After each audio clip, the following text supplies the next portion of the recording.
slides today, and it's not my friend. So I hope the art will be pretty, but some of my slideshow will be a little ugly and bumpy, as I have to show a video on YouTube. Okay. So here's a quote that I said in the LA Times. So my artist talk is a little bit of like, who would say that so publicly, and how did I get there? So a long time ago, I thought I was going to be a video editor. This is kind of a blurry image from Premiere, like 1.0 back in the day. And I was a film student, and I was starting like the first class of people who was doing reel-to-reel and like splicing film, and then learning how to do non-digital editing. Okay, so back in the day in the 90s, this took like 5 to 7 to 10 minutes to do a simple cross dissolve. So I'm like this like vivacious like 18-year-old, sitting in an editing bay thinking, oh my God, this is what I wanted to do with my life, and now I'm going to die because I can't sit in front of a computer this long. What am I going to do? So I'm in a place of scientists, but I will tell you, I went outside the editing bay after 13 hours one day. I looked up at the sky and I prayed to like, gosh, I don't even know what I prayed to. I was like, please help me find a way to create cinematically without a computer. I swear to God. And I went to bed that night and I had a dream about a shadow. And the dream was so intense, and I wish that, this is my bed, where I went to sleep. And then this shadow, it wasn't even this beautiful, it was just like one big shadow on like a cliff wall. And the image stayed burnt in my mind's eye so intensely that I couldn't shake it. And I woke up the next morning and I went to the library, as we did back in the day, and I looked up art forms using shadows. I found shadow puppetry, which I'd never really heard of or thought about. It was a lightning moment. And I saw Karagosis, so it's Greek shadow theater. I found these beautiful Chinese shadow puppets. I found French shadow puppets, and a lot of people have this picture in their bathroom or their kitchen, and they have no idea. This is like the most famous French shadow theater, or most famous shadow theater ever in the world, which was during the French Revolution. And then I saw the Indonesian shadow puppets. And I had just moved to San Francisco from LA. I'm originally from Buffalo. I didn't have any like past life, like I didn't even know what that meant. And I'm not even sure that's what it was because I don't believe in linear time. But I did have a real visceral and emotive like reaction to seeing these images. And that same week, I'm walking down Market Street and I hear gamelan playing. Gamelan Sacred Jaya was playing at the Yerba Buena Gardens. I had never heard gamelan music. Stopped me in my tracks, and I was like crying because the music was so beautiful to me. Same week, I get a flyer to see a shadow play. And I'm expecting like, right? I'm expecting like, I'm a shadow puppet, But thank God that's not what I saw. I saw the size of a movie theater screen. There were these beautiful images, live Tibetan music mixed with modern music, and they're cross-dissolving, panning, close-ups, using all this cinematic language, and I thought it was an animation. But at the end, people came out with these shadow masks on, with all of these puppets, and it was the most beautiful, fabulous thing I'd ever seen in my life. So, they also told the story, it was a bad picture. It's just like, we took these pictures before there was like HD. The story was so beautiful about Kublai Khan going to the underworld to try to bring his wife back. And only after she showed him her true face of death could he finally say, yeah, she's dead. So it was this fabulous story. I joined the company. I became a video editor intern. So I was editing video, but I wasn't just editing that last show that they did. I was editing Larry Reed, who's the very famous artist who lives in San Francisco.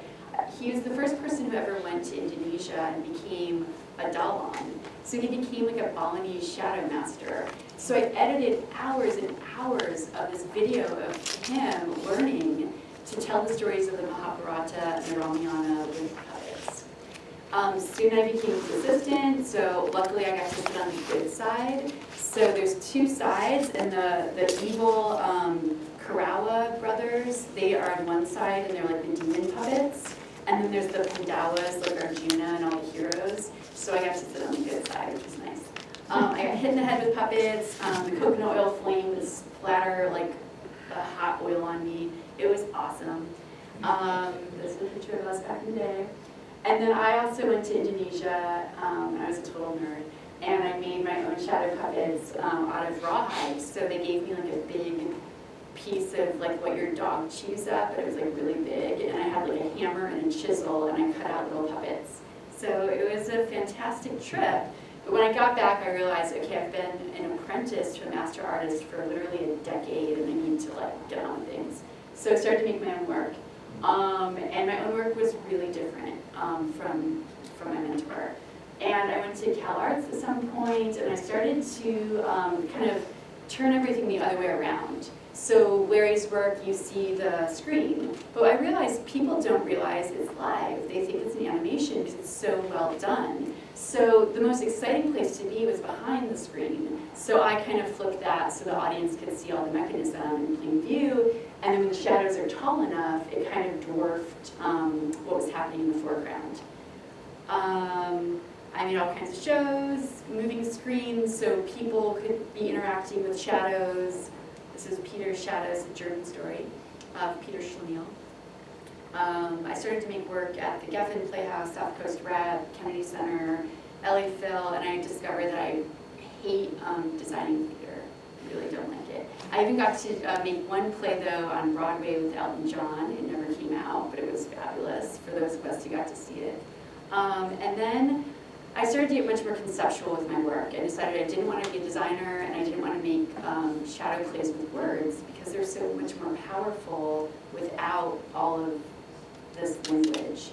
And when we really can tune into the gestalt of the shadow, that's when it pulls us in and we're completing the story ourselves. So this was 4 trains at Yerba Buena Center for the Arts. This is where an ugly video may have to pop out of my little pretty video, but an ugly moment here.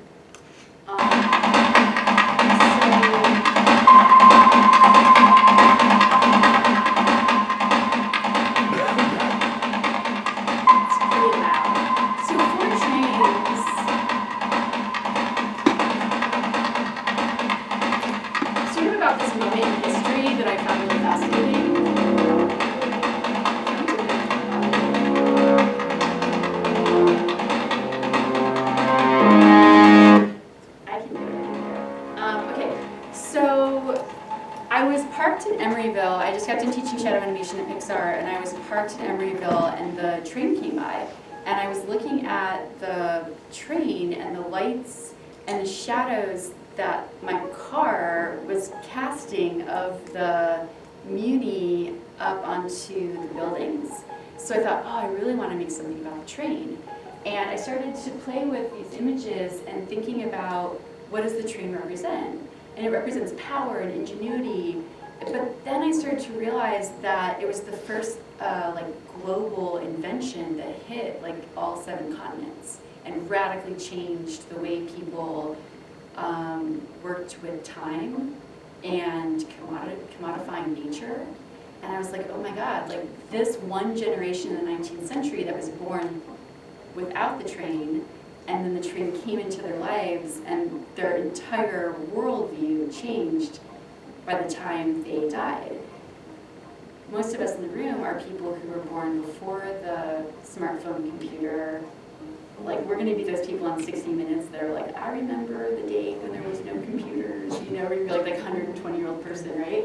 So I was like, wow, I really feel connected to that last generation. And so 4 Trains really became, to me, sort of like that bridge of time, and how also dealing with this moment where people are like, the world's gonna end in our lifetime, you know, like I don't think that's gonna happen, I really don't, but like people say that, like legit scientists say that, like, oh my gosh, this could happen. So that fear that I can't really put out in a way that I couldn't like write a story about it, but I can put that fear and that tension into symbols and into shadows and into us like worrying about what's going to happen. Okay, so that was 4 Trains.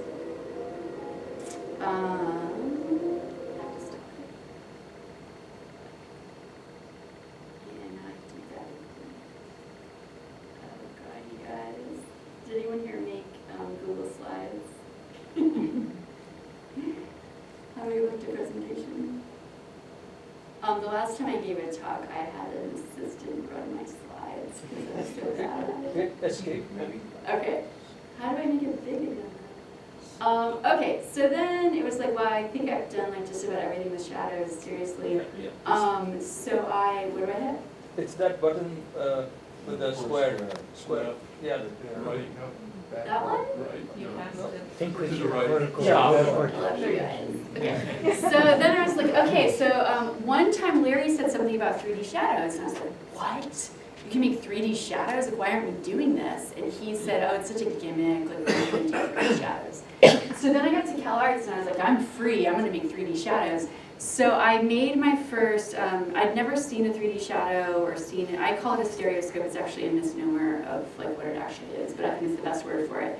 So I put some lights together and some gels, and in my film class at CalArts, we all saw the 3D shadow with our like high-tech headsets.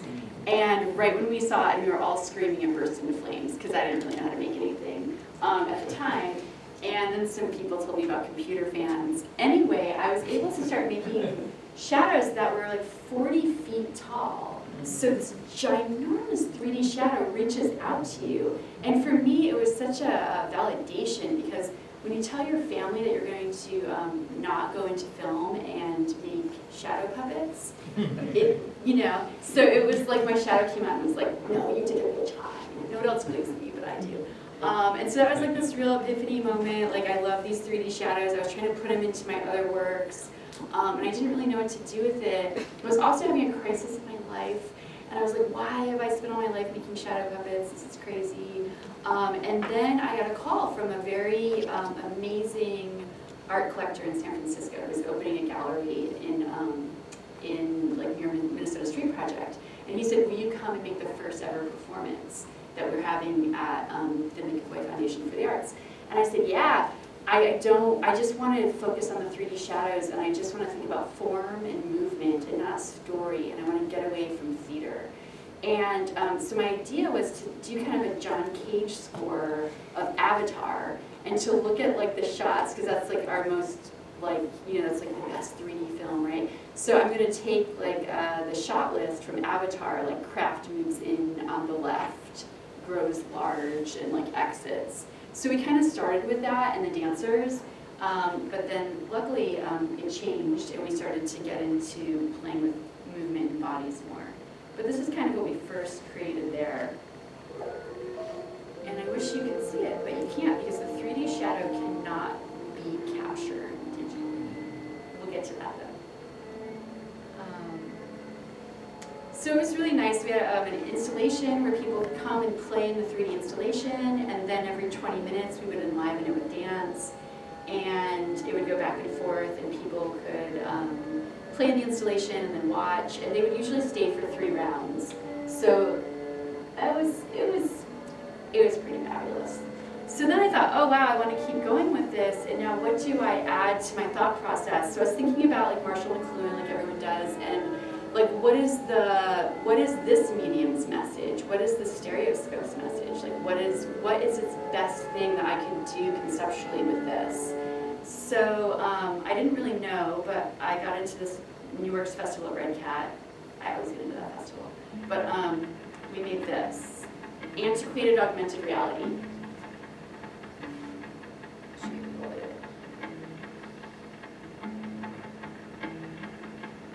And I've seen a lot of 3D films, and no offense to anyone who like works in 3D films, but like I've never seen an adult duck. But at the Red Cat, which is part of the Disney Hall, adults in the back row are like ducking and like reaching out and doing that thing that like children do. So that makes me happy to have adults just find themselves in that place of wonder. The other interesting thing about a 3D shadow is that it's black, so it's the absence of light reaching out at you. It's not like a light figure, it's a shadow. So when her leg goes around, like you can see people like do that, like all the way around the audience.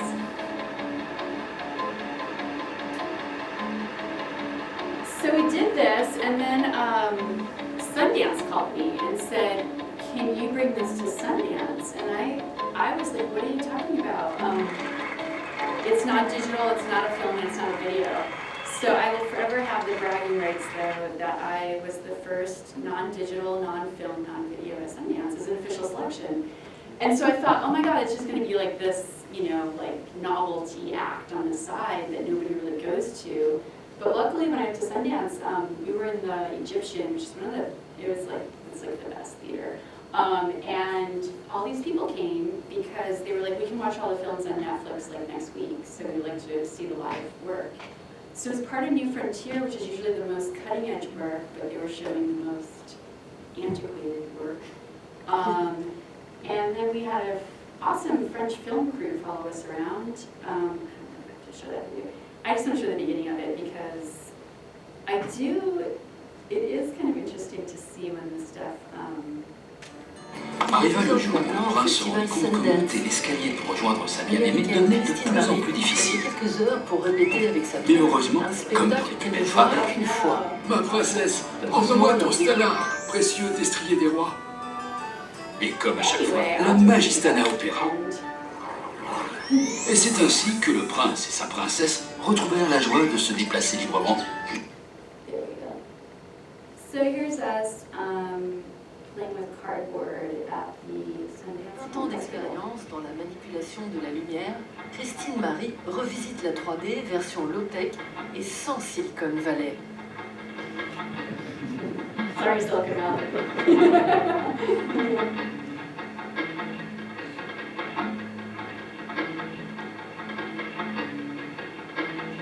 It's really even cooler in 3D though, I must say.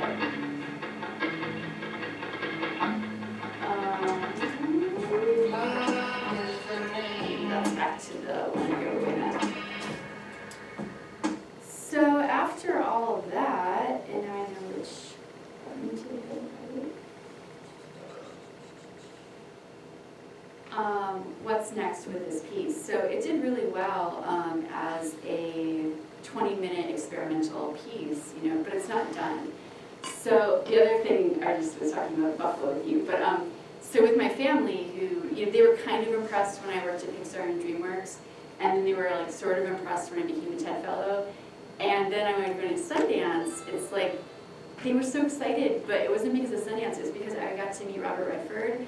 And I'm from Buffalo, and the only movie star who's like ever come to Buffalo is Robert Redford to shoot The Natural. And so all of my old like great aunties and grandparents and stuff, like he's like the man. And like when Robert Redford was in Buffalo, he would jog in the mornings, and like all the people started jogging. Like it was like, like we take movie stars for granted, but there it's the biggest deal. So that was like finally the first time in my entire life where it was like, oh, Chrissy's made it. She met Robert Redford. I'm going to show you a really quick bit of this, which somehow did make it into my slideshow, just so you can understand the reaction to the 3D shadow. The hands reaching out to you, just like felt like they were coming into your soul. It was just totally beautiful. I would recommend it to anybody. So I used to be a ballet dancer, and I would have to say that the one thing I think the artist achieved most in doing this was creating some sort of connection with the audience and the dancer that I always wished I could do during ballet. Like suddenly being able to extend an arm over the audience, or your head over the audience, makes them part of what you're doing instead of them just wishing they could be on stage with you. So that's really genius as far as I'm concerned. I thoroughly enjoyed it. I did not know So what to that's expect when I saw it. the reaction. So then I'm faced with this difficult situation where I make this low-fi, low-tech work that is extremely like the connection to people. It's so intimate because it's the only form where live on stage, and this is why I say it's better than James Cameron because he has to render everything. But the moment you see the dancer do this, you see it right here. So the stereoscope mimics your eyes. So whenever we put our hands or move toward it, it's around a person's face. So it's really the most intimate and beautiful thing I've ever seen. And then how do I share that with people? Because even my friends say, oh, I had no idea what you were doing until I saw it. So I have a Google Scholar, you guys probably know Paul DeBebeck. He's kind of been a mentor on it. Trying to figure out, if I do it in a 360, how can we kind of make it feel the same way? And once I get into digital stuff, it's sometimes I have 20 seconds, I'm done. how do we kind of have that same connection in the digital realm? So that's where I'm at right now, is like playing with it in 360 and trying to like still have it capture it. And then to take it from the 20-minute to the hour, it was like, what is the message, what is the story I want to tell with this medium? And for me, it's really about, the stereoscopes were invented in the 19th century, at the time when women got the right to vote, suffragists. So, and I feel that I'm at this time right now where media and television and story, it's amazing. Like, we're seeing trans stories and queer people and women in the fuller story of what a woman is, rather than just the same kind of Marilyn Monroe and the same tropes of like what is femininity and what is a woman. So I'm working with the male gaze theory and thinking about flatness versus dimensionality, and also working with like the 2D shadows that I call them, which are like a shadow, and then how do we work with kind of the Busby Berkeley and like Fordism and the industrialization of a woman's body, and then breaking out of that into the 3D shadows and this like real intimate form with dancers of different body types and people we haven't normally seen in media. So that's kind of the next process. It's taking all of the fun stuff that we've done and like really connecting it to meaning. So that's it. Thank you.